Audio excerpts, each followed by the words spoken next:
Bismillahirrahmanirrahim. Assalamualaikum warahmatullahi wabarakatuh. Alhamdulillahirrabbilalamin. Wabihi nasta'inu wa umur madin. Wassalatu wassalamu wassalin.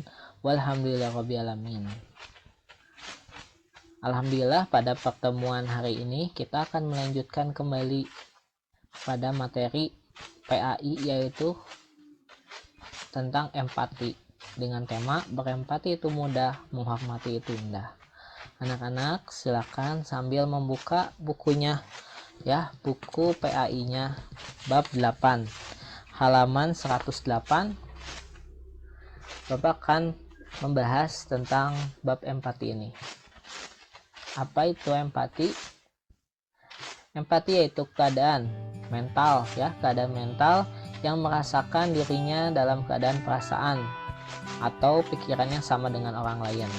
Dengan arti lain, menyadarkan diri sendiri atas perasaan seseorang lalu bertindak untuk membantunya. Ya, maksud dari empati adalah menyadarkan diri sendiri agar kita merasakan apa yang orang lain rasakan dan bertindak untuk membantunya. Al-Quran pun sudah memerintahkan kita untuk bersifat bertindak empati. Pada Quran Al-Mujadilah, pada Quran An-Nisa ayat 8, A'udzubillahi minasyaitonirrajim. Wa idza hadara qismata ulul qurba wal yatama wal masakinu farzuquhum minhu wa qulul lahum qawlan ma'rufa. Apabila waktu pembagian itu hadir beberapa kerabat, anak-anak yatim, orang miskin, maka berilah harta itu sekedarnya dan ucapanlah mereka dengan perkataan baik. Maksudnya yaitu dengan Al-Quran memerintahkan kita itu selalu berempati, terutama pada anak yatim dan orang-orang miskin. Kalau misalnya tidak ada harta, kita dengan perkataan yang baik ya. Bagaimana cara berempati? Yaitu bisa dengan merasakan apa yang dirasakan orang lain, menempatkan diri sebagai orang lain dan menjadikan orang lain dan merasakannya. Itu adalah cara berempati ya. Nah, Bapak akan bahas kembali lebih jelas bagaimana perilaku kita untuk berempati itu.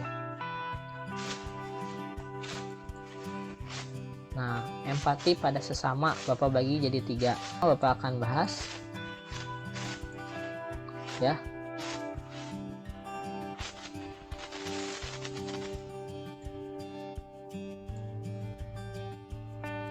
Nah, dengan peka terhadap perasaan orang lain.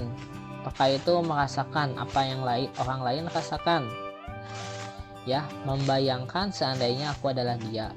Jadi kita bayangkan dia ya sedang mengalami kesusahan. Bagaimana kalau misalnya kita mengalami kesusahan?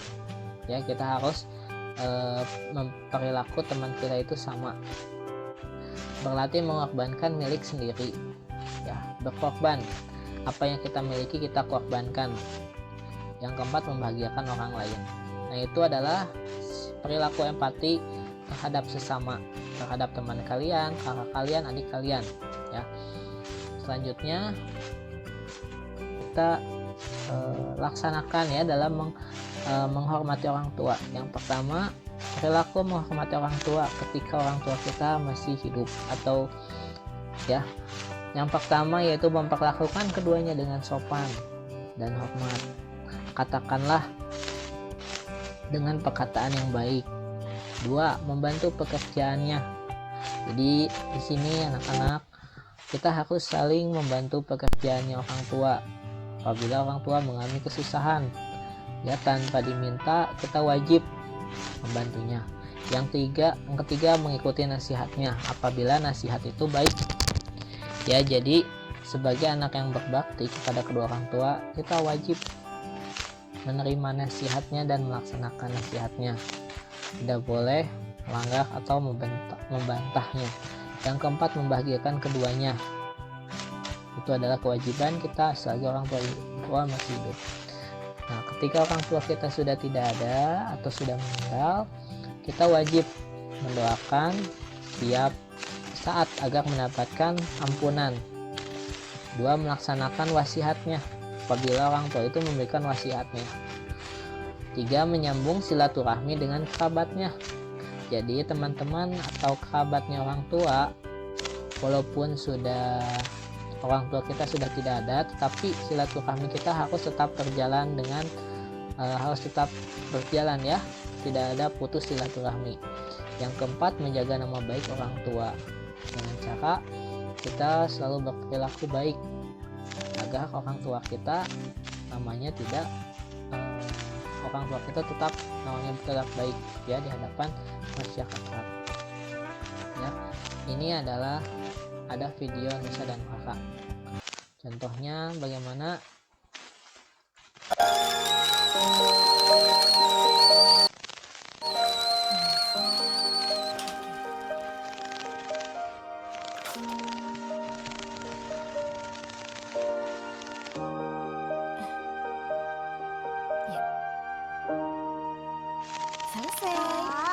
orang tua kita bagaimana kehidupan sehari, selalu menyiapkan makanan. Bismillahirrahmanirrahim. Sini kali. Gak ada. Sini pasti.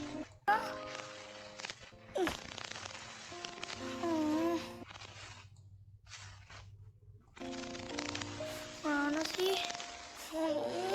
Cari buku PR ya? Iya, Oma. Bisa telat nanti. Mana ada di sini kok? Udah dicek di bawah selimut belum? Saya yakin kemarin ada di sini. Tapi di kolong nggak ada.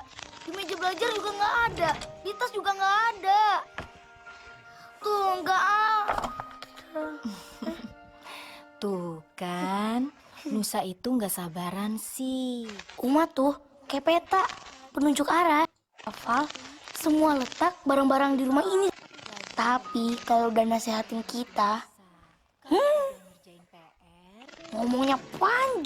Kalau kata Rara, Uma itu cerewet. Bisa berangkat dulu ya, Uma. Rara juga, Uma. Assalamualaikum. Nah, ini adalah Waalaikumsalam. sopan santun kepada Uma ibu itu kita. sigap banget. Uma nggak akan ngebiarin kita pergi tanpa perlengkapan sekolah yang lengkap. Apalagi tinggalan bekal makanan. Wah, udah pasti disusulin sama Uma. Beres. Tinggal di dalam. Uma bilang itu saat me time-nya Uma. Me time apaan sih? Katanya sih, waktu yang paling Uma tunggu-tunggu. Waktu yang spesial buat Uma. Gitu ya?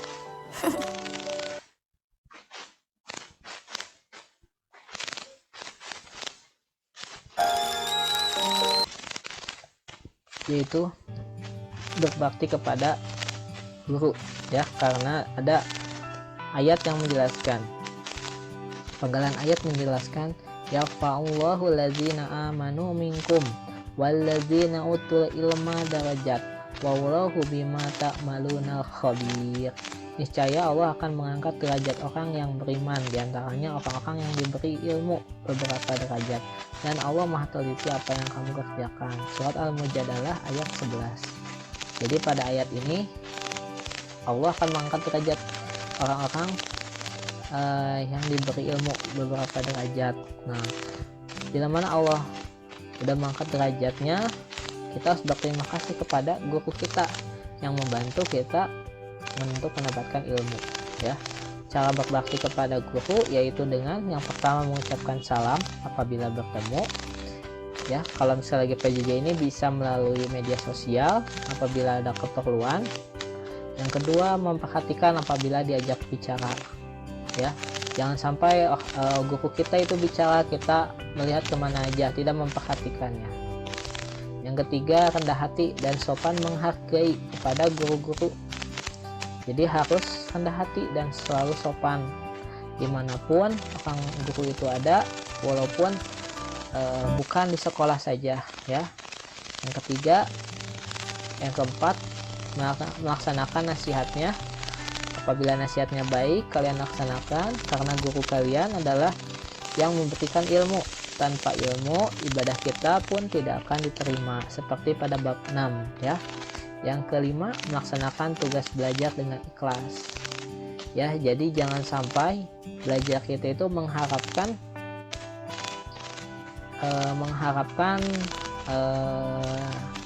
uang jajan, terus mengharapkan yang tidak ya. Jadi kita itu dengan ikhlas untuk diri kita sendiri, belajar untuk masa depan dan untuk ridho Allah. Karena bagaimana ilmu itu akan bermanfaat, ya akan bermanfaat suatu saat nanti. Makanya kita harus dengan ikhlas, karena kalau dengan ikhlas ilmu itu mudah diterima. Bapak ada tayangan video lagi tentang empati, silakan kalian tonton.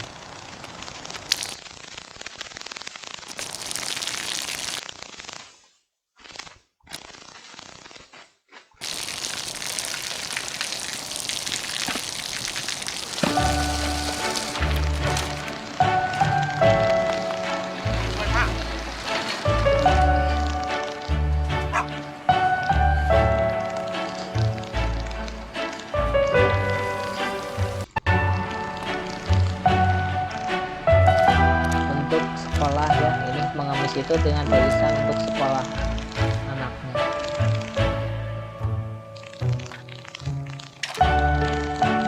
เขาจะได้อะไร ถ้าเขาทำแบบนี้ทุกวัน Dia melakukannya setiap hari ya. Lihat apa yang dilakukan oleh orang itu dilakukan setiap hari. Kamu kemana? Ya, ini ada binatang anjing yang meminta.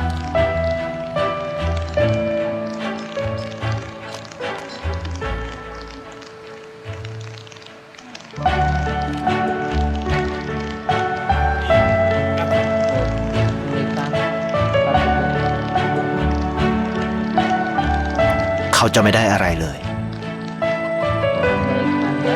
ไม่ได้รวยขึ้น Beribadah ไม่ได้ออกทีวี ไม่มีใครรู้จัก ini hasilnya setelah beberapa hari. ไม่ได้มีชื่อเสียงที่มากขึ้น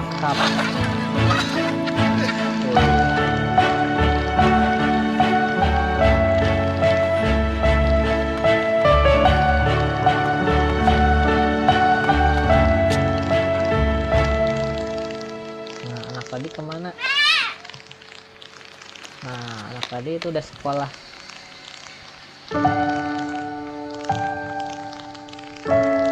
Karena biaya dari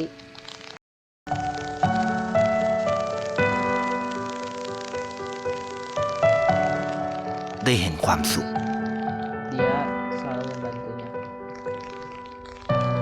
ได้เข้าใจ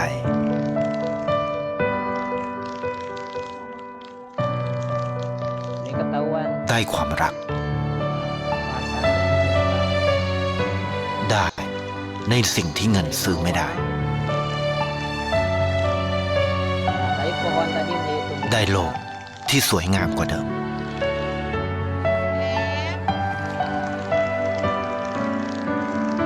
ในชีวิตคุณ อะไรคือสิ่งที่คุณต้องการมากที่สุด Videonya ya. Memperhatikan materi, silakan kalian kerjakan. Ada 7 soal yang Bapak berikan.